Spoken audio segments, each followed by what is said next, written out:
કાળકોટડીમાં જન્મ થયો હોય, બે માતા પિતાઓ વચ્ચે એ સંતાનનો ઉછેર થયો હોય ને બાળપણમાં જ કાળી નાગને નાથ્યો, તૃણાવર્ત, પૂતના, કંસ, ચાણૂર એવા અનેકને દંડિત કર્યા હોય, એવા એક મહાવીર અને યુગ પુરુષ ભગવાન શ્રી કૃષ્ણની મારે આપને વાત કહેવી છે.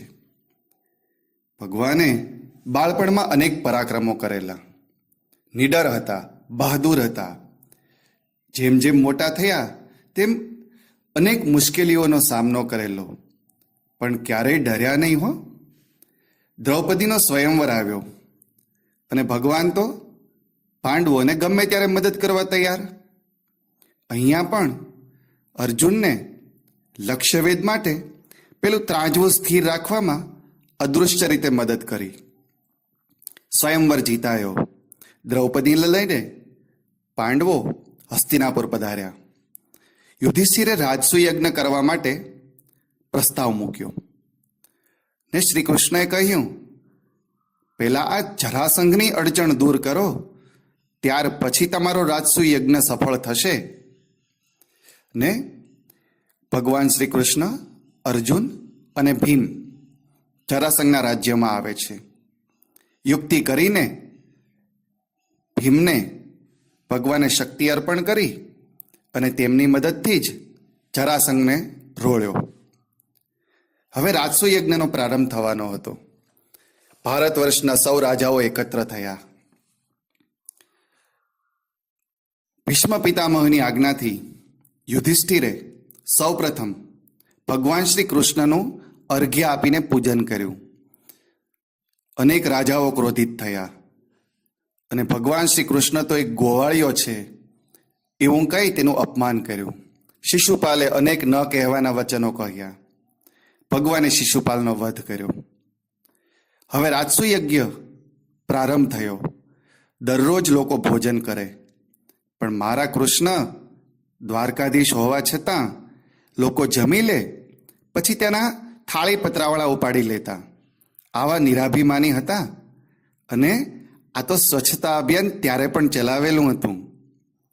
હવે ભગવાન શ્રી કૃષ્ણ એવું ઈચ્છતા હતા કે કૌરવો અને પાંડવો વચ્ચે યુદ્ધ ન થાય, તો મોટી માનવહાનિ ટળે અને લોકો શાંતિથી જીવી શકે. માટે પાંડવોના પક્ષમાંથી ભગવાન દુર્યોધનની સભામાં વિષ્ટિ માટે આવ્યા. તેણે સમજાવ્યો, પરંતુ મામા શકુનીએ દુર્યોધનના કાનમાં ભારોભાર વિષ રેડેલું, એટલે એકનો બે ન થયો. ઉલટો એવો આદેશ આપ્યો કે પકડી લો આ ગોવાળિયાને. સૈનિકો પકડવા જાય છે ત્યારે ભગવાને વિરાટ સ્વરૂપ ધારણ કર્યું. સભામાં ભીષ્મ પિતામહ ને વિદુરજીએ આ દર્શન કર્યું. તેઓ ધન્ય થયા, પણ દુર્યોધન ન માન્યો. ભગવાન પરત ફરે છે. ઇન્દ્રપ્રસ્થ આવીને તેણે પાંડુપુત્રને કહ્યું કે ધર્મને રક્ષા કરવા માટે હવે યુદ્ધ અનિવાર્ય છે. પાર્થને કહો ચડાવે બાણ, હવે તો યુદ્ધ એ જ કલ્યાણ. આ અધર્મની સામે લડાઈ છે, માટે સૌ સાબદા બનો.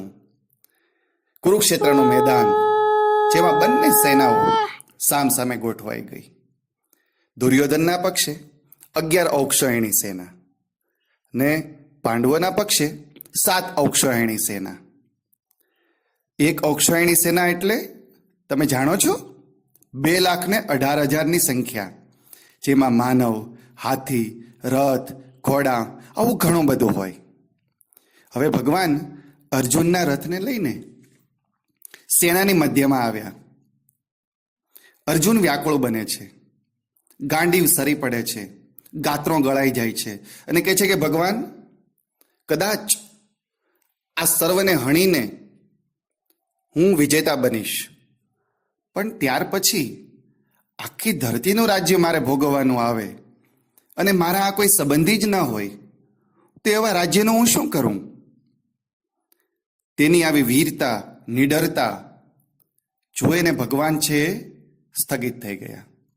તેણે એમને બોધ આપ્યો કે અર્જુન, ધર્મની રક્ષા માટે ક્ષત્રિય ધર્મ નિભાવ અને તું ફક્ત તારું કર્તવ્ય કર, બાકી પરમાત્મા એનું કામ કરશે.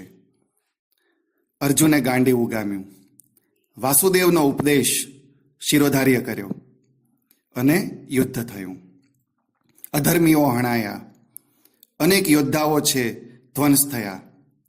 બાણશિયા પર ભીષ્મ પિતામહ આજે શ્રી કૃષ્ણ સાથે ચર્ચા કરતા હતા કે અભિમાની અને અધર્મી રાજાઓ તો ગયા, પણ હવે વિધવાઓ અને તેમના સંતાનો હજુ પણ જીવે છે.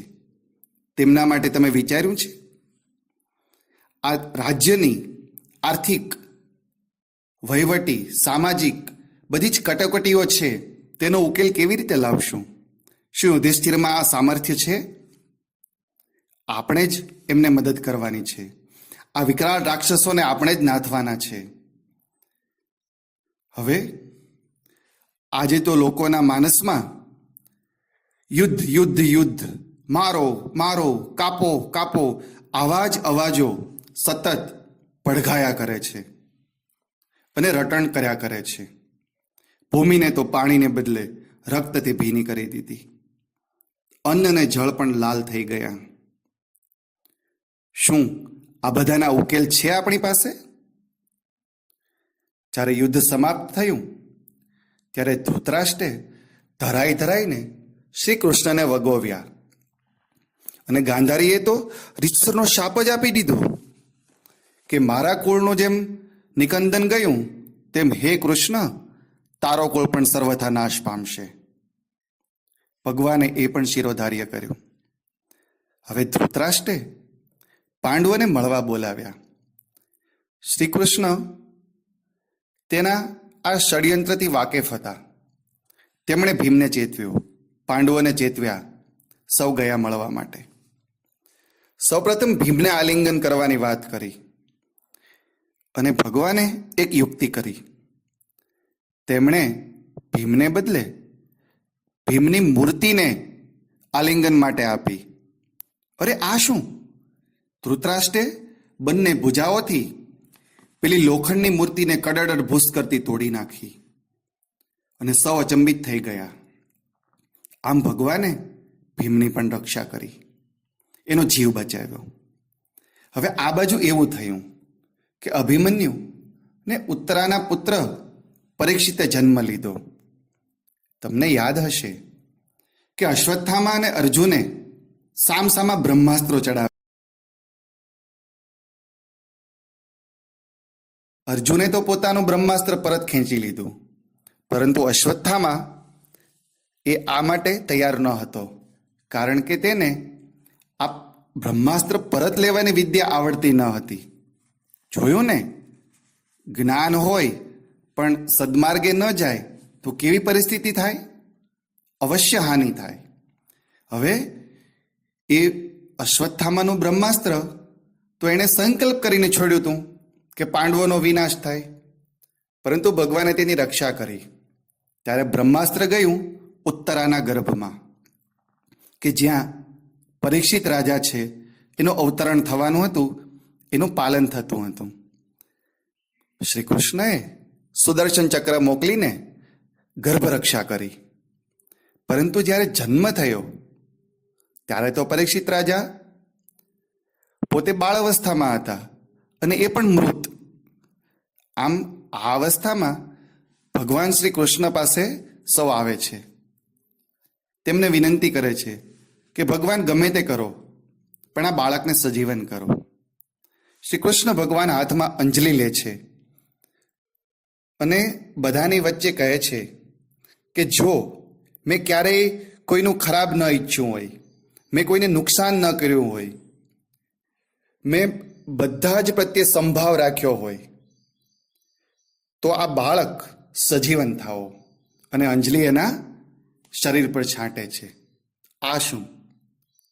ભગવાનનો આ કહેવું શરૂ હતું ત્યારે જ પેલું બાળક છે એ હલનચલન કરવા લાગ્યું.